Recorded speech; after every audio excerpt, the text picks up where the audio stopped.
ரிஷபராசி அன்பர்களே, பேச்சால் சாதிப்பீர்கள், புத்தியால் பலரை வெல்வீர்கள். அந்த காலகட்டம் வந்திருக்குங்க. பொதுவாக ஆணி மாதத்தில் உங்களின் ஆட்டம் ஆரம்பிக்கின்றன. உங்கள் ராசிக்கு 2ஆம் இடத்தில் சூரிய பகவான், புத பகவான், 3ஆம் இடத்தை பார்த்தீங்கன்னா சுக்கிரன் மற்றும் பணத்தை குறிக்கிற அடுத்து குரு உச்சம். சொல்ல வேணும், இந்த மாதம் உங்களுக்கு உண்டான மாதங்க. முதல்ல ஃபஸ்ட் சுப தகவல்கள் வருகின்ற மாதமாக இருக்கின்றன. சுப தகவல்கள் எந்த விஷயமான இருக்கலாம், வேலையாக இருக்கலாம், தொழிலாக இருக்கலாம், திருமண ரீதியாக இருக்கலாம், செல்வ கடாட்சம் அதிகரிக்க வாய்ப்புகள் உண்டு, இடம் வீடு சொத்து, ஆக மொத்தம் ஏதோ ஒரு சுப தகவல்கள் வருகின்றன. சார் முயற்சி பண்ணுமா? நிச்சயமாக இது உங்களுக்கு உண்டான மாதம். முயற்சியே திருவினையாகக்கூடிய மாதமாக இருக்குது. சார் ஃபஸ்ட்டு பொருளாதார இதை பற்றி பேசிடுவோம். பொருள் எல்லாருக்கும் இவ்வுலகம் இல்லை, அருள் எல்லாருக்கும் அவ்வுலகம் இல்லை. இப்போ பொருளை பற்றி பேசியாகணும் இந்த மாதத்தில். சார் பணம் செல்வம் கடாட்சம் இருக்கா? லட்சுமி கடாட்சம் இருக்கா? உங்கள் ராசிக்கு 2ஆம் இடத்தில் 4 இருப்பதால் பண வரவுக்குண்டான மாதமாக இருக்கின்றன. குடும்பத்தில் புது முயற்சிகள், புது ஒப்பந்தங்கள், குடும்ப சம்பந்தப்பட்ட புது புது விஷயங்கள் நடக்கும். புது ஒப்பந்தங்கள்னால் இப்போ தான் பார்த்தீங்கன்னா நிறைய பேர் உட்காந்து பேசுவீங்க. சரி, இது என்ன பண்ணலாம் அப்படிங்கிற மாதிரி. நிறைய கணவன் மனைவிகளுக்குள்ள ஒற்றுமை அதிகரிக்கும் மாதம் இதுதான். அப்போ இதுக்கு முன்னாடி எப்படி இருந்திருக்கும் சொல்ல வேணும். சார் ஒரு சிலர் பிரியற அளவுக்கு போயிட்டாங்க. சார் வாழ்க்கை நடக்குமா நடக்காதா? கணவன் மனைவியாக இருக்கும், பேச்சுக்கு இருக்கும், ஜஸ்ட்டு ரூமில் ஃப்ரெண்டு மாதிரி இருக்கும் சார். ஒரு பாய்ஸ் ஹாஸ்டல் கேர்ள்ஸ் ஹாஸ்டல் தங்குற மாதிரி இருக்கும். அப்படி இருக்கிறவங்க பல பேருங்க. எங்களுக்கு ஜாதகம் பார்க்கும்போது எங்களுக்கு தெரியும், இந்த லைஃப் லீட் பண்ணுமா ஆகாதா. குழந்தைக்காக இருக்கும். அப்போ கணவன் மனைவி வசியம் அதிகரிக்க ஜாதக ரீதியாக நட்சத்திர ரீதியாக என்ன கோயில், ஒரு கெட்டியாக கோயில் பிடிச்சாலே போதுமே. ரைட், இன்னும் பேசுவோம். முதல்ல குடும்பத்தில் பொருளாதார ரீதியாக உண்டு, செல்வ கடாட்சம் வந்தாச்சு, குடும்பத்தின் சந்தோஷம். அடுத்து வேறு என்ன வேணும்? அடுத்து முக்கியமாக வேலை வாய்ப்புகள். சார் வேலைக்கு போகிறோம், வேலை எப்படி இருக்கும்?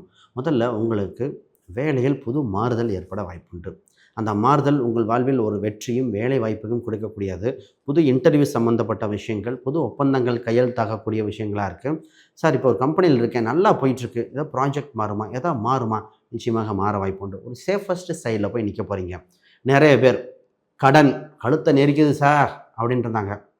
ஏங்க, கடன் பார்த்திங்கன்னா ஒரு சில ஜாதகத்தில் பரிகாரம் தேவைப்படும். ஆனால் பொதுவாக இந்த மாதத்தில் என்னென்னா இஎம்ஐ உங்களுக்கு இனி இல்லை. இஎம்ஐயை நிறைய பேத்துக்கு எமன்னு சொல்லுவோம். அப்போ எமனாக பயன்படுத்த இஎம்ஐ இப்போது படிப்படியாக அது வரமாக மாற வாய்ப்பு உண்டு. சேஃபஸ்ட்டு சைடுக்கு வரப்போகிறீங்க. அதுக்குண்டான விஷயம் இருக்குது. இந்த மாதத்தில் படிப்படியாக இம்ப்ரூவ்மெண்ட் உண்டு. மாணவர்கள் தாங்க கோல்டன் டைம். மாணவர்களுக்கு பார்த்திங்கன்னா நல்ல காலேஜ், நல்ல இது கிடச்சி. சார் வெயிட்டிங் லிஸ்ட்டில் போட்டிருக்காங்க, கிடைக்குமா இல்லையா? மெடிசன் இது ட்ரை பண்ணலாம், இதாக இருக்கா இல்லையா? கேம்பஸ் இன்டர்வியூ கிடைக்குமா? அண்ணா யூனிவர்சிட்டி கோட்டா வகையில் கிடைக்குமா? இல்லை மேனேஜ்மெண்ட்டில் பணம் கொடுத்துடலாமா? இந்த மாதிரி ஒரு கன்ஃபியூஷன் இருக்கா? ஜாதக ரீதியாக மற்ற அம்சம் எல்லாமே பார்க்கணும். கோச்சார் ரீதியாக என்ன சொல்கிறது, நல்ல காலேஜ் கிடைக்குன்னு வந்திருக்கு, இது ஓகே. ஜாதக ரீதியாக பார்க்கும்போது ஒவ்வொருத்தங்க கரெக்டான சப்ஜெக்ட் தெரிஞ்சு கொடுத்தாலே அவங்க லைஃப் செட்டில் ஆயிருங்க. ஒரு குழந்தைக்கு பார்க்கும்போது அந்த தம்பிக்கு கம்ப்யூட்டர் சயின்ஸ் சப்ஜெக்ட் தான் ரொம்ப ஸ்ட்ராங்காக இருக்குது. பேரண்ட்ஸ் அவங்களுக்கு எக்கனாமிக்ஸ் போடுறாங்க. நான் சொன்னேன், எங்கே தப்பாக சூஸ் பண்ணிட்டீங்க, எக்கனாமிக்ஸ் இல்லை அப்படின்னு. அந்த பையன் சொன்னால் எனக்கு என்ன பிடிக்கும்னு கேட்டால், எனக்கு இந்த இதில் விளையாடுறது பிடிக்கும், கேமிங் பிடிக்கும், புதுசாக ஆப்.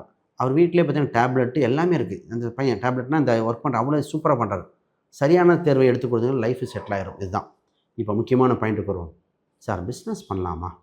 உங்கள் ராசிக்கு 10க்குரியவர் 11 லாபஸ்தானத்தில் இருப்பதால் அதை குரு பார்க்கும் முதல் பொது தொழில் ஆரம்பிக்க போகிறீங்க. குரு உச்சம் பெற்ற மாதம் சொல்ல வேணும். பொது தொழில் உங்களுக்கு பிரகாசமாக இருக்குங்க. தொழில் அம்சம் இருக்கிற ஜாதகத்தில் பார்த்துட்டு தொழிலா வேலையான்னு பார்த்துட்டு தொழில் அப்படின்னு வந்துட்டு அதற்குண்டான இது இனிஷியல் ஸ்டார்ட் பண்ணி டைரெக்டாக ஸ்டெப் பை ஸ்டெப்பாக ஸ்டார்ட் பண்ண ஆரம்பிச்சிருங்க. நிச்சயமாக பலிதம் ஏற்படும். இப்போ கேள்வி வந்துடும், சார் 10ல் பாவியாவது இருக்கணும், பாவியே இருக்கே யார்? எங்கள் ராகு பகவான் என்ன பண்ணுவார்?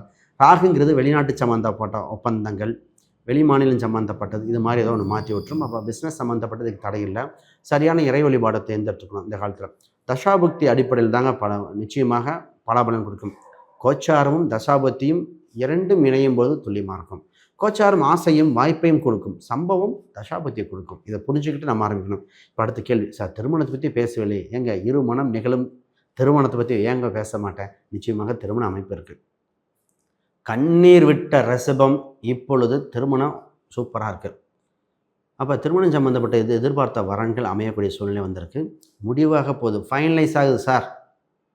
அதாவது ஃபைனல், எங்களுக்கு ஒரு ஹெவனில் மேரேஜ் சொல்கிற அளவுக்கு அவ்வளோ பெரிய வரன்.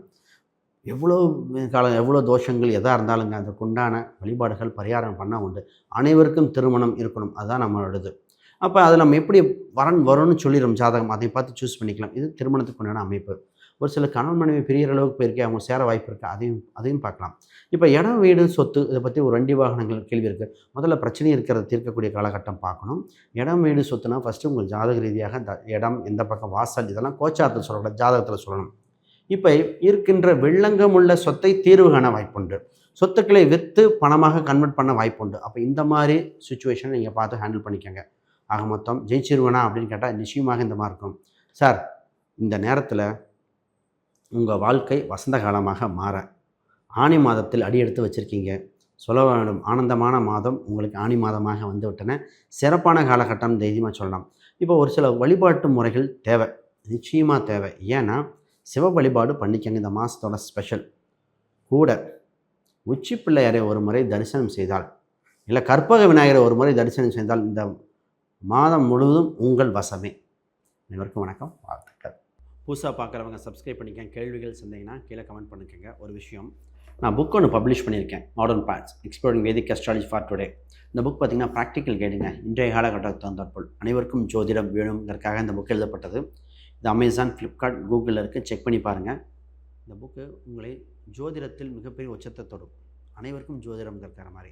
பொதுவாக இத்தனை நேரம் நம்ம பார்த்தது பார்த்திங்கன்னா கோச்சார பலனை பார்த்துருக்கோம். சார், இண்டிவிஜுவல் ஜாதகம் பார்த்தா எப்படி இருக்கும்? ஜாதகம், பிரசன்னம், வாஸ்து, நியூமராலஜி ஒவ்வொன்றும் உங்களை சாதிக்க வாய்ப்பு உண்டு. இது அத்தனையும் நம்ம பண்ணிகிட்ருக்கோம். பொதுவாக உங்கள் ஜாதகத்தை பார்த்துட்டு இந்த நாள், கிழமை, இந்த நட்சத்திரம், இந்த குறியீடுகளை பயன்படுத்த வெற்றி வாய்ப்பு இருக்கும். ஏன் எல்லாத்துக்கும் இந்த மாதிரி இருக்குது? சதய நட்சத்திரம் ராஜராஜ சோழன், அவர் ஏன் வராகியை கும்பிட்டார், அதை நினச்சி பார்க்கணும். இன்றைக்கி ஆளும் முதல்வர் ஏன் அவங்க கொடியில் எல்லோ சிவப்பு பயன்படுத்துகிறார், அது ஒரு விஷயம் இருக்குது. அப்போ ஒவ்வொரு ஜெயித்தவர்களும் ஏதோ ஒரு குறியீடு அவங்கள வெற்றி பெற்ற வச்சுட்டே இருக்கேன். அப்போ அது நமக்கு அமையுமா? குலதெய்வம் என்ன, உபாசன தெய்வம் என்ன, இந்த மாதிரி கெட்டியாக பிடிச்சிக்கணுங்க. ஒரு சிலர்லாம் பார்த்திங்கன்னா ஒரு சில லோகோ டிசைன் பண்ணுறதே ஒரு மாதிரி இருக்கும், அது அவங்க அதிர்ஷ்ட குறியீடாக மாறும். இது மாதிரி ஒவ்வொரு விஷயம் உங்கள் ராசிக்கு உண்டு. எல்லோரும் நெகட்டிவ்லேருந்து பாசிட்டிவாக மாறி அடுத்த டெவலப்பாக போக வேண்டிய சூழ்நிலைகள் நிச்சயமாக வாய்ப்புகள் பிறக்கின்றன. இது மாதிரி உங்களுக்கு பார்க்கணுன்னா ஸ்க்ரீனில் எதிரி எண்களுக்கு கான்டாக்ட் பண்ணுங்கள். உங்களுக்கு ஃபர்தராக நம்ம பேசுவோம். முக்கியமாக ஜெயிக்க இறைவன் ஜோதிடமும் நமக்கு வாய்ப்புகள் கொடுக்கின்றன. சரியாக பயன்படுத்துகிறோமா அப்படிங்கிறதுக்காக தான். எந்த ஒரு பிரச்சனையும் தீர்வு பண்ணுங்க. திருமணம், குழந்தை பிறப்பு, படிப்பு ரீதியாக, பொருளாதார ரீதியாக பிரச்சனையிலேருந்து மீண்டு வர, இடம் சொத்துக்கள் அமைய, வண்டி வாகனங்கள் சரியாக தேர்ந்தெடுக்க. ஒருத்தருக்கு 4ஆம் அதிபதி சனி சம்மந்தப்பட்ட 2இல் தொடர்பு வரும்போது அவங்க சொன்னேன், டஸ்டர் கார் வாங்க, இல்லை டொயோட்டோ வாங்குங்க, அதுதான் சொன்னது. அதுவே இது சுக்கிரனோ குருவை பார்த்தா ஃபார்ச்சுனர் வாங்கணும்னு சொல்லணும். இதெல்லாம் மாற்ற இந்த மாதிரி வண்டி வாகனம் எண்கள் வரைக்கும், ஃபோன் நம்பர் வரைக்கும், பேர் அம்சம் வரைக்கும் நமக்கு சரியாக பயன்படுத்த வாய்ப்பு உண்டு. அந்த மாதிரி ஏதாவது பார்க்கணுன்னா கான்டாக்ட் பண்ணுங்கள். அனைவருக்கும் வணக்கம், வாழ்த்துக்கள்.